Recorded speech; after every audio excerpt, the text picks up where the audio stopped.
नमस्कार, हजुरको साथी ट्रेडर्स ई-कमर्स प्लेटफर्ममा तपाईलाई स्वागत छ। यो छोटो भिडियोले तपाईलाई कसरी सजिलै उत्पादन थप्ने भनेर देखाउनेछ। लगइन र ड्याशबोर्ड। सबैभन्दा पहिले आफ्नो दर्ता गरिएको इमेल र पासवर्ड प्रयोग गरेर भेन्डर ड्याशबोर्डमा लगइन गर्नुहोस्। ड्याशबोर्ड भित्र गएपछि प्रोडक्ट्स मेनुमा क्लिक गर्नुहोस् र त्यसपछि एड न्यू प्रोडक्टमा क्लिक गर्नुहोस्। माथि सिम्पल प्रोडक्ट नै राख्नुहोस्। छोटो र स्पष्ट प्रोडक्ट टाइटल लेख्नुहोस्।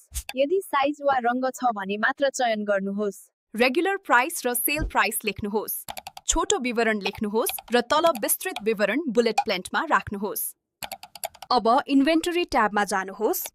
स्टक स्ट्याटस इन स्टक छ कि छैन जाँच गर्नुहोस्। प्रोडक्ट इमेज र ग्यालरी इमेजेस अपलोड गर्नुहोस्। यदि तपाईको कलर छान्नु भएको छ भने पहिले सिलेक्ट गरेको कलरको इमेज पहिले अपलोड गर्नुहोस्। सही क्याटेगोरी, ब्रान्ड र ट्याग्स छान्नुहोस्। अब सबमिट बटनमा क्लिक गर्नुहोस्। प्रोडक्ट सफलतापूर्वक थपियो। अब तपाईको उत्पादन लाइभ भयो।